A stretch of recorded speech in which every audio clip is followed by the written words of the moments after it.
Waalaikumsalam warahmatullahi wabarakatuh. Selamat siang Anda semua. Siang Bu. Apa kabarnya, sehat?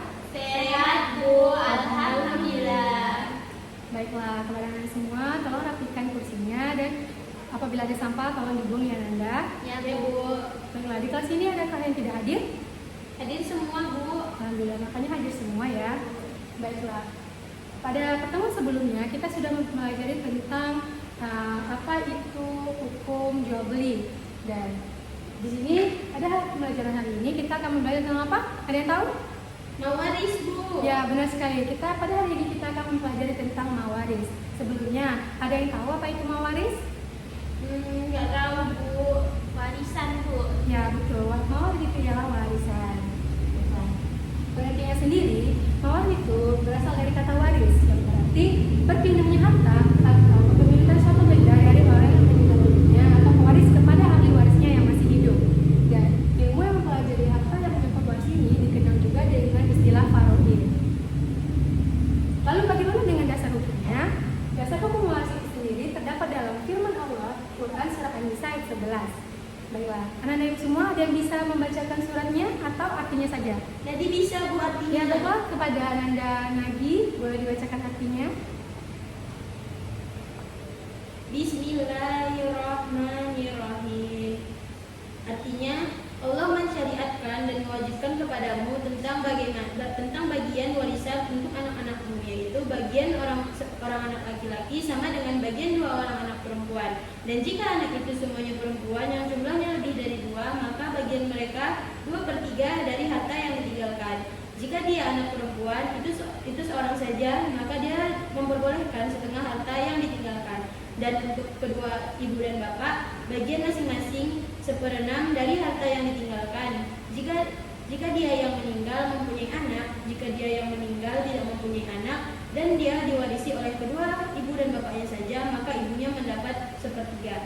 Dan jika dia yang meninggal mempunyai beberapa saudara, maka ibunya mendapat 1/6. Pembagian tersebut telah dipenuhi wasiat yang dibuatnya dan setelah dibayar utangnya tentang orang tuamu dan anak-anakmu. Kamu tidak mengetahui siapa di antara mereka yang lebih banyak manfaatnya bagimu. Ini adalah ketetapan Allah. Sesungguhnya Allah Maha mengetahui lagi Maha bijaksana. Ya, baiklah. Itulah tadi dasar hukum dari mewaris, yang mana terdapat dalam Quran surah An-Nisa ayat 11 yang itu sudah dibacakan oleh Ananda Nadi.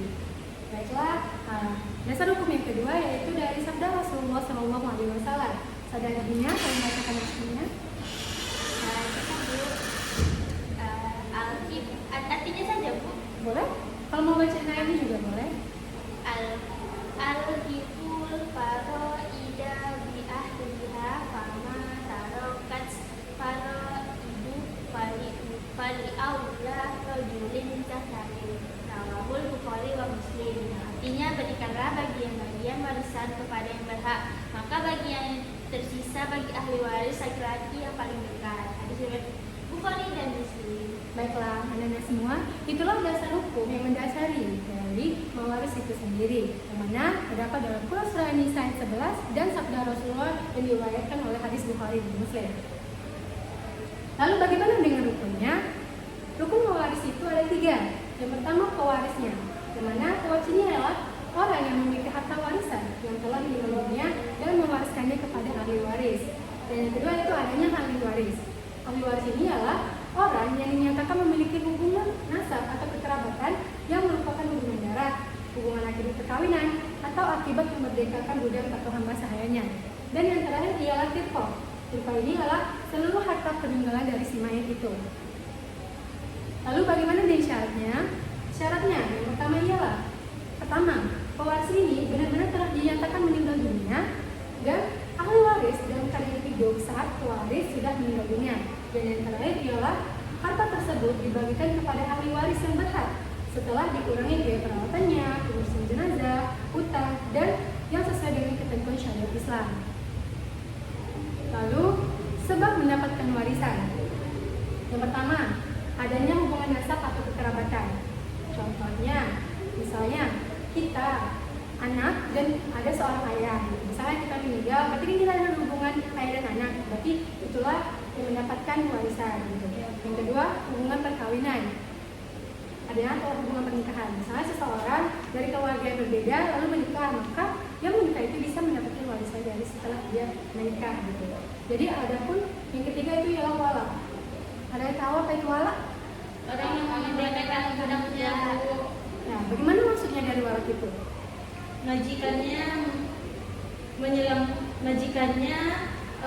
memerdekakan budaknya. Jadi seorang majikan itu bisa memberikan warisannya kepada budaknya. Bukan seperti itu. Mungkin Anda semua akan keliru. Jadi baiklah, mungkin Ibu akan menjelaskannya. Ya, Bu. Kalau di sini maksudnya ialah, misalnya ada seorang majikan, dia memerdekakan budaknya. Dan apabila budaknya itu sudah merdeka, dan ketika budaknya meninggal dunia dan budaknya ini meninggalkan harta warisan gitu. Kan sebelumnya majikannya sudah memerdekakan dia, jadi majikannya ini berhak mendapatkan warisan dari si budak itu gitu. Nah, sudah memerdekakan budaknya gitu. Ya, Bu. Itulah yang disebut dengan wala. Lalu halangan waris. Selain sebab-sebab mendapatkan harta warisan, kita juga ada halangan yang tidak bisa mendapatkan warisan tuh. Contohnya yang pertama ialah perbudakan. Seorang budak tidak dapat mendapatkan warisan dari majikannya karena budak itu sendiri adalah harta dari majikannya tersebut gitu. Jadi yang kedua itu membunuh. Membunuh di sini walaupun kita misalnya ada hubungan nasab atau kekerabatan, misalnya seperti ayah dan anak tadi. Kan harusnya kita bisa sebagai anak bisa mendapatkan harta warisan dari ayah kita. Tapi kalau kita membunuh ayah kita itu dengan sengaja, maka terputuslah hubungan itu dan tidak bisa menjadi itu membunuh itu bisa menjadi halangan waris bagi kita gitu. Jadi kita tidak bisa mendapatkan harta warisan dari ayah kita. Yang ketiga itu ialah perbedaan agama. Orang kafir tidak bisa mewarisi harta dari orang muslim, dan orang muslim juga tidak bisa mewarisi harta dari orang kafir. Dan yang ketiga itu yang keempat ialah murtad. Murtad itu ialah keluar dari agama Islam. Jadi walaupun dia awalnya Islam dan ayahnya orang tuanya Islam, tapi ketika dia sudah murtad maka dia tidak lagi mendapatkan harta warisan dari orang tuanya. Berarti, Bu, kalau dia pindah agama dari keluarganya, dia nggak bisa berhak lagi kan untuk mendapatkan warisan dari orang tuanya. Ya, betul sekali Ananda Nadi. Misalnya Ananda Nadi berasal dari keluarga yang Islami gitu kan. Terus Nadi tiba-tiba murtad nih.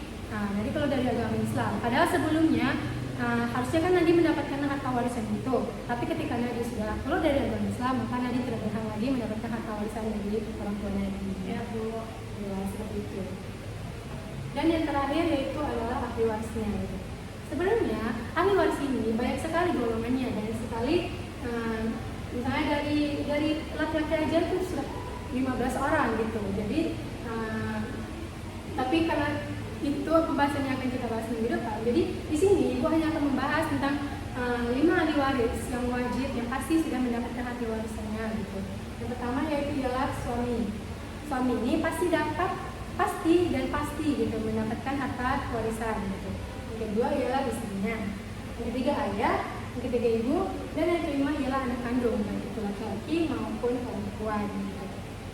Jadi ahli waris yang 5 ini ialah ahli waris yang pasti dan tentu dapat harta warisannya tanpa halangan gitu, kecuali halangan waris tadi yang sempat membunuh, murtad atau yang lainnya. Mungkin inilah yang dapat disampaikan. Apakah ada yang ingin bertanya?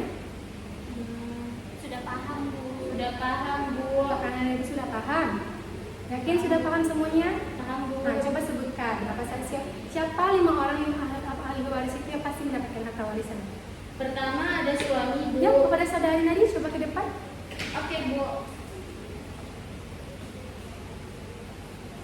Yang pertama itu ada suami, Bu. Kemudian ada istri, ayah, ibu, dan anak kandung, baik itu perempuan maupun laki-laki, Bu. Ya, baik. Pintar sekali Nadi. Tepuk tangan untuk saudari Nadi. Baiklah, terima kasih Nadi semuanya. Baiklah. Nah, mungkin berakhirlah pembelajaran kita pada siang pagi hari ini.